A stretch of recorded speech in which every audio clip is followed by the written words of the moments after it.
Kochi biennale foundation Kerala സർക്കാരിന്റെ പിന്തുണയോടെ നടത്തപ്പെടുന്ന കലാപ്രദർശനമാണ് കൊച്ചി മുസിരിസ് ബിനാലെ.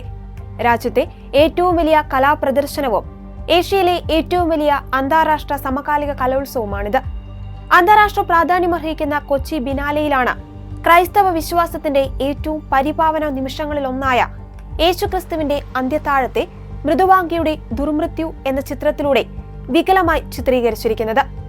ഈശോയ്ക്ക് പകരം അർദ്ധനഗ്നിയായ ഒരു സ്ത്രീയുടെ ചിത്രവും 12 ശിഷ്യന്മാർക്ക് പകരം 12 സന്യാസിനിമാരെയുമാണ് ചിത്രത്തിൽ വികലമായി കാണിച്ചിരിക്കുന്നത്. മേശയിൽ നിരത്തിവെച്ചിരിക്കുന്ന ആപ്പിളുകളും ഈ ചിത്രത്തിൽ കാണാം. ലിയനാർഡോ ഡാവിഞ്ചിയെ പോലുള്ള വിശ്വപ്രസിദ്ധ കലാകാരൻ ആവിഷ്കരിച്ച അന്ത്യത്താഴം വെറുമൊരു ചിത്രമല്ല, അത് കോടിക്കണക്കിന് മനുഷ്യരുടെ വിശ്വാസവുമായും ആത്മീയതയുമായും ഇഴചേർന്ന് കിടക്കുന്നതാണ്. കലയുടെ ലക്ഷ്യം സംവാദങ്ങൾ സൃഷ്ടിക്കുക എന്നതാണെങ്കിലും അത് ആത്യന്തികമായി ഒരു ജനതയുടെ വിശ്വാസത്തെ വ്രണപ്പെടുത്തുന്നതാകരുത്. കൊച്ചി ബിനാലെയിലെ ഈ വിവാദ ചിത്രാവിഷ്കാരം ഇത്തരമൊരു ഗൗരവമേറിയ ചർച്ചയിലേക്കാണ് വിരൽ ചൂണ്ടുന്നത്. ഈശോ വിശുദ്ധ കുർബാന സ്ഥാപിച്ച വിശുദ്ധ നിമിഷമാണ് കുത്തിനിറച്ച കഥാപാത്രങ്ങളാലും വളച്ചൊടിച്ചും അത്യന്തം വികലമായി ചിത്രീകരിച്ചിരിക്കുന്നത്. ഈ വിവാദത്തിന്റെ ഏറ്റവും പ്രധാനപ്പെട്ട വശം ഇതൊരു പുതിയ സംഭവമല്ല എന്നതാണ്. 2016 ഭാഷാപോഷിണി മാസികയിൽ ഇതേ ദൃശ്യാവിഷ്കാരം പ്രസിദ്ധീകരിച്ചപ്പോൾ കേരളത്തിലെ ക്രൈസ്തവ സമൂഹം ശക്തമായി പ്രതിഷേധിച്ചിരുന്നു. ഈ അവതരണം വൈലോപ്പള്ളി ശ്രീധരമേനോന്റെ നർത്തകി എന്ന കവിതയോടോ സി ഗോപാലൻ രചിച്ച മൃദുവാംഗിയുടെ ദുർമൃത്യു എന്ന നാടകത്തോടോ യാതൊരു ആത്മബന്ധവും ഇല്ലാത്തതാണെന്ന് അന്ന് തന്നെ വ്യക്തമാക്കിയിരുന്നു. അന്ന് ആ ചിത്രം തെറ്റായ വ്യാഖ്യാനമാണെന്ന് ബോധ്യപ്പെട്ടതിനെ തുടർന്ന് പ്രസാധകർ അത് പിൻവലിക്കുകയും പരസ്യമായി മാപ്പ് പറയുകയും ചെയ്തതാണ്.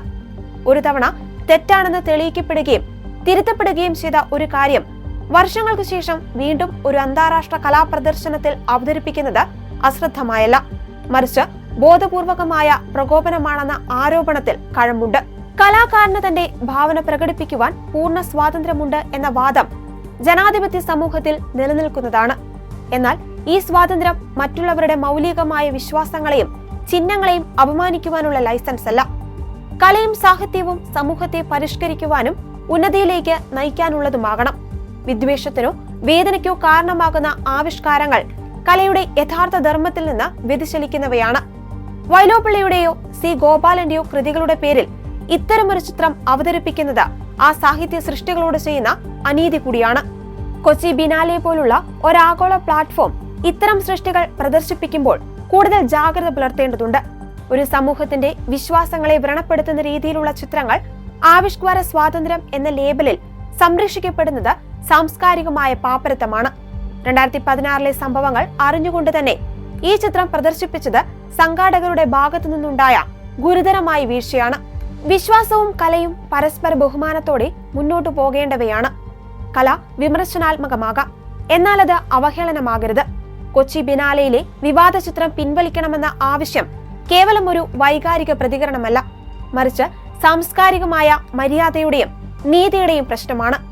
വിശ്വാസികളെയും അവരുടെ വിശുദ്ധ പ്രതീകങ്ങളെയും ആദരിക്കുക എന്നത് കലയുടെ അന്തസ്സ് വർദ്ധിപ്പിക്കുകയുള്ളൂ. തെറ്റുകൾ തിരുത്തുവാനും പരസ്പര ധാരണയോടെ മുന്നോട്ടു പോകുവാനുമുള്ള സന്നദ്ധത ബിനാലെ സംഘാടകരിൽ നിന്ന് ഉണ്ടാകേണ്ടത് ഇന്നത്തെ കാലഘട്ടത്തിന്റെ ആവശ്യമാണ്. അതിനാൽ പ്രസ്തുത ചിത്രം കൊച്ചി ബിനാലെയിൽ നിന്ന് ഉടൻ പിൻവലിക്കണം.